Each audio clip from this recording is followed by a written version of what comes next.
Hyper tension അല്ലെങ്കിൽ blood pressure അല്ലെങ്കിൽ അമിത രക്തസമ്മർദ്ദം എന്ന് പറയുമ്പോൾ എല്ലാവർക്കും ഭയമാണ്. പക്ഷെ എല്ലാവരും മരുന്ന് സ്ഥിരമായി കഴിച്ചുകൊണ്ടിരിക്കുന്ന ഒരു കാലഘട്ടമാണ് ഇപ്പോൾ.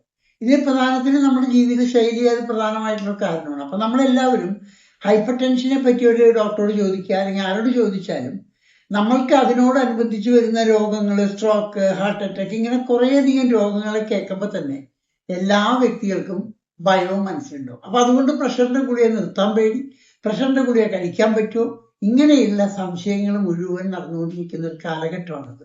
അപ്പൊ അതുകൊണ്ട് നമ്മൾക്കിതിൽ പ്രധാനമായിട്ടും മനസ്സിലാക്കാനുള്ളത് ഈ ബ്ലഡ് പ്രഷർ എന്ന് വെച്ചാൽ എന്താണ്, അത് എങ്ങനെയാണ് ഉണ്ടാകുന്നത്, എന്തുകൊണ്ടെല്ലാമാണ്, അതിന് നമ്മുടെ ഭാഗത്ത്, അതായത് ഏതൊരു രോഗം വരുമ്പോഴും ഈ രോഗകാരണത്തിനുപരി നമ്മളുടെ ഭാഗത്ത് തന്നെ, അതായത് അതേ വ്യക്തിക്ക് എല്ലാവരും അവരവരിൽ തന്നെയുള്ള കുറെ ഘടകങ്ങൾ അല്ലെങ്കിൽ അവരുടെ ചെയ്തികൾ, ഇതിനെ എല്ലാത്തിനെയും കൃത്യമാക്കിയാൽ തന്നെ ഒരു പരിധിവരെ എല്ലാ രോഗങ്ങൾക്കും ആശ്വാസം. അപ്പോൾ ഏതെങ്കിലും രീതിയിലുള്ള ഭാഗം അവരവരുടെ അനാസ്ഥ കൊണ്ടോ അല്ലെങ്കിൽ കഷ്ടപ്പാട്, ബുദ്ധിമുട്ടുകളോ അല്ലെങ്കിൽ ചെയ്യുന്ന രീതികളെ കൊണ്ടോ ഏതെങ്കിലും തരത്തിലുള്ള മാറ്റങ്ങൾ വരുന്നുണ്ടോ എന്ന് ഒരു സ്വയം പരിശോധന നടത്താനും ഉതകത്തക്ക രീതിയിലായിരിക്കണം എന്ന് വിചാരിച്ചിട്ടാണ് പറയുന്നത്. ഇന്നിപ്പോ നമ്മളെല്ലാവരും പറയും ബ്ലഡ് പ്രഷർ എന്ന് പറഞ്ഞാൽ എന്താ, ബ്ലഡ് രക്തക്കൊഴലുകളിലൂടെ സഞ്ചരിക്കുമ്പോൾ പെരിഫറലായിട്ടുണ്ടാകുന്ന സമ്മർദ്ദം ആണ് ഈ ബ്ലഡ് പ്രഷർ.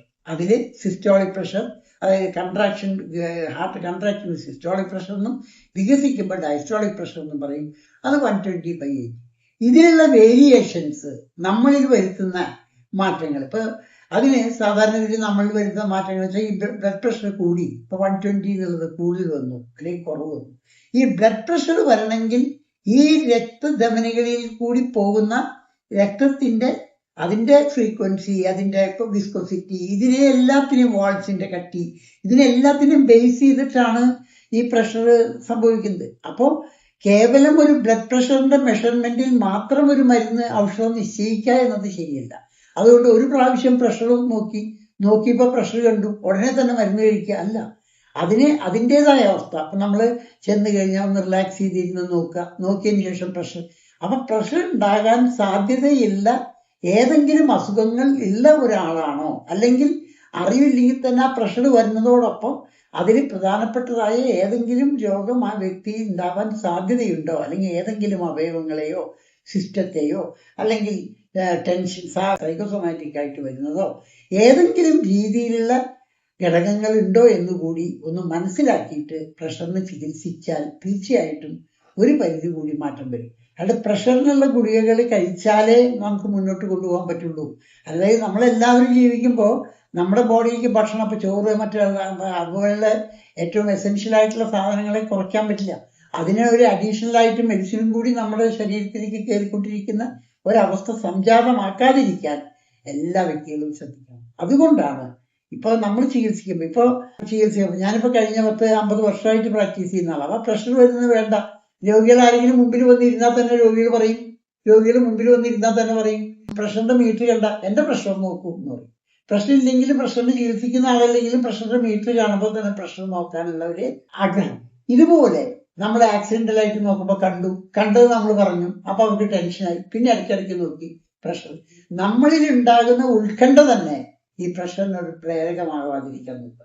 പക്ഷെ പ്രഷർ വന്നതുകൊണ്ട്, പ്രഷർ അത് നിലനിൽക്കുന്നത് കൊണ്ടും അതിൽ കൂടുതലായിട്ടുള്ള മാലിഗ്നന്റ് ഹൈപ്പർ ടെൻഷനോ ഇഡിയോപ്പതിക് ഹൈപ്പർ ടെൻഷനോ അല്ലെങ്കിൽ ഏതെങ്കിലും കംപ്ലൈന്റ്, ഇപ്പൊ റീനൽ കംപ്ലൈൻസോ അല്ലെങ്കിൽ മറ്റുള്ള ഏതെങ്കിലും രീതിയിലുള്ള കാരണങ്ങൾ അതിനോടനുബന്ധിച്ച് നിൽക്കുന്നുണ്ടെങ്കിൽ തീർച്ചയായിട്ടും അതിനെ കൂടി പരിഗണിച്ച് നമ്മൾ ചികിത്സിക്കുകയാണെങ്കിൽ മാറ്റം വരും. ഇപ്പോൾ ഞങ്ങളുടെ ഹോമിയോപ്പതി ചികിത്സകളും ഇഷ്ടംപോലെ മരുന്നുകൾ അതിലുണ്ട്.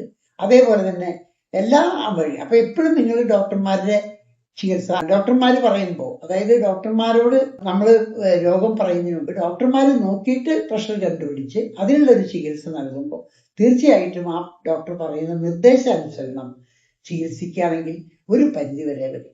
കൂടാതെ ഇന്നിപ്പോ എല്ലാവരും നല്ലവണ്ണം ഒരു രോഗം കിട്ടിക്കഴിഞ്ഞാൽ ഉടനെ നെറ്റി കയറി അതെന്താണ് ഏതാണെന്നെല്ലാം മനസ്സിലാക്കി അവരുടെ ഉപബോധ മനസ്സിൽ വേണ്ടാത്തതെല്ലാം കെട്ടിവെച്ചിട്ടാണ് അവർ വന്നിട്ട് ഡോക്ടറോട് പറയണതോ മറ്റുള്ള കാര്യങ്ങളോ പറയണത്. അപ്പൊ അങ്ങനെ നമ്മുടെ മനസ്സിൽ തന്നെ ഈ രോഗത്തെ പറ്റി ഡോക്ടറെ കാണുമ്പോഴും ഡോക്ടർ പറയുമ്പോഴും അവരുടെ മനസ്സിൽ കുറെ ധാരണകളുണ്ട്. അതിന് അനുസ്യൂതമായി പറയുന്ന ഡോക്ടറാണെങ്കിൽ that doctor is the right doctor എന്നാണ് ഈ രോഗികൾ ചിന്തിക്കണമെന്ന് എനിക്ക് തോന്നുന്നത്. അപ്പോൾ കാരണം എന്ന് വെച്ചാൽ അവർക്ക് എന്താണ് പറയേണ്ടത്, അല്ലെങ്കിൽ ഇപ്പൊ ഒരു പറയുമ്പോൾ അവര് ധാരണയിൽ പോയി ഇന്നതാണ് നോക്കി വെക്കുമ്പോൾ അതിലൊരു കോംപ്ലിക്കേഷൻ പറഞ്ഞു എന്ന് വിചാരിക്കുക. ഇപ്പൊ ഏത് രോഗവും സംഭവിക്കുന്ന കാര്യങ്ങളിൽ മിക്കവാറും വരുന്ന കുഴപ്പങ്ങൾ ഞാൻ മനസ്സിലാക്കുന്നത് ഇങ്ങനെയാണ്. സാധാരണ ഇതിൽ ഇന്നെല്ലാവരും നല്ലവണ്ണം ഈ കമ്പ്യൂട്ടറൊക്കെ നന്നായിട്ട് ഉപയോഗിക്കാൻ അറിയുന്നവരാണ്. അതുപോലെ എല്ലാ കാര്യങ്ങളെ പറ്റിയും നന്നായിട്ട് മനസ്സിലാക്കാനുള്ള സൗകര്യങ്ങളെല്ലാം ഇന്ന് നമ്മുടെ നാട്ടിലുണ്ട്. അപ്പൊ ഏതെങ്കിലും ഡോക്ടർ ഒരു രോഗത്തെ പറ്റി പറഞ്ഞാൽ ഈ രോഗത്തിന്റെ പേര് വെച്ച് ഉടനെ പോയി നോക്കി മനസ്സിലാക്കി അതിന്റെ അടിവേരെടുത്ത് എല്ലാം നോക്കിപ്പോകും. ആ നോക്കിപ്പോകുന്ന പ്രവണത തന്നെ കുറിച്ചുള്ള നമ്മുടെ വഴിയല്ല, നമ്മുടെ ഉപബോധ മനസ്സിനെ മലിനീകരിക്കപ്പെടും. അതുകൊണ്ട് തീർച്ചയായിട്ടും കൂടുതൽ വ്യാകുലപ്പെടാതെ ആ രോഗത്തിന്റെ വാസ്തവത്തെ മനസ്സിലാക്കി ചികിത്സിക്കുക എന്നതായിരിക്കണം എല്ലാ ഡോക്ടർമാരും അതനുസരിച്ച് എല്ലാ രോഗികളോടും പറഞ്ഞ് കൃത്യമായ ഒരു രീതിയിൽ ചെയ്താൽ വരും. ഇതിൽ നമ്മൾ ഭക്ഷണ രീതി ശ്രദ്ധിച്ചേ പറ്റൂ. നമ്മൾ കഴിക്കുന്ന ഭക്ഷണങ്ങൾ, നമ്മുടെ ശരീരത്തിന് ഒബസിറ്റി, ആൽക്കഹോളിക് നേച്ചർ, മെഡിസിൻസ്, എന്ത് വേണ്ട എല്ലാ കാര്യങ്ങളും ഇതിനോട് ബന്ധപ്പെട്ടതാണ്. അതുകൊണ്ട് തീർച്ചയായിട്ടും ഇത് ബ്ലഡ് പ്രഷർ എന്ന് കേൾക്കുമ്പോൾ തന്നെ മരുന്ന് എഴുതി ചികിത്സിക്കുന്നതിന് പകരം ബ്ലഡ് പ്രഷർ വന്ന് ഒരു കൃത്യമായ ഒരു ഡോക്ടറെ പരിചരണത്തിലൂടെ ശ്രദ്ധിച്ച് അതിന് ഭയപ്പെടാനൊന്നുമില്ല, ഉത്കണ്ഠപ്പെടാനില്ല. അതുപോലെ കുറെ രോഗങ്ങൾ ഉണ്ടെങ്കിൽ തന്നെ അതിനെ നമ്മൾ മനസ്സിലാക്കി മുന്നോട്ട് കൊണ്ടുപോയി ചെയ്യണം. അത് കൃത്യമായി ഇതായി കഴിഞ്ഞാൽ തീർച്ചയായിട്ടും നമുക്ക് നല്ലൊരു രീതിയിൽ ഇതിനെ നിയന്ത്രിക്കാൻ കഴിയും. എല്ലാവരുടെയും ഭീതി മാറ്റുക, അതിന്റെ വാസ്തവത്തെ ഉൾക്കൊണ്ടുകൊണ്ട് ചികിത്സിച്ച് കൃത്യമാവും. അല്ലാതെ എല്ലാ ദിവസവും മരുന്നുകൾ കഴിക്കുന്നോ അല്ലെങ്കിൽ എല്ലാ ദിവസവും BP നോക്കുന്നോ ഇതൊന്നുമല്ല. എല്ലാം ആവശ്യാനുസരണം ഡോക്ടർമാരുടെ നിർദ്ദേശാനുസരണം ചെയ്തു കഴിഞ്ഞാൽ തീർച്ചയായിട്ടും ബ്ലഡ് പ്രഷർ എന്നൊരു വിഷയം നമുക്ക് കുറെ മാറ്റം, ഒരു നല്ലൊരു ശതമാനം ഭേദമാക്കാൻ സാധിക്കും. അതോടൊപ്പം ഉണ്ടാകുന്ന മറ്റ് സംഗതികൾ, അതിൽ അപകടം പിടിച്ചതൊക്കെ ഉണ്ട്, തീർച്ചയായിട്ടും ഉണ്ടാവും. കാരണം ഈ രക്തഓട്ടത്തിലാണ് അപകടം പിടിച്ച കാര്യങ്ങൾ. രക്തം ശരീരത്തിന്റെ എല്ലാ ഭാഗത്തും എല്ലാ അവയവങ്ങളുടെ പ്രവർത്തനത്തിനും ബ്ലഡ് ആവശ്യമാണ്. എല്ലാ സ്ഥലത്തും ബ്ലഡ് ഓടണം. അപ്പൊ എപ്പോ പ്രഷർ വന്നാലും എല്ലാ അവയവങ്ങളെയും ബാധിക്കുന്നതാണ്. അതുകൊണ്ട് ഏത് അവയവത്തിന് ഒരു തകരാറ് വന്നാലും തീർച്ചയായിട്ടും അത് അഫക്റ്റ് ചെയ്യുന്നതാണ്.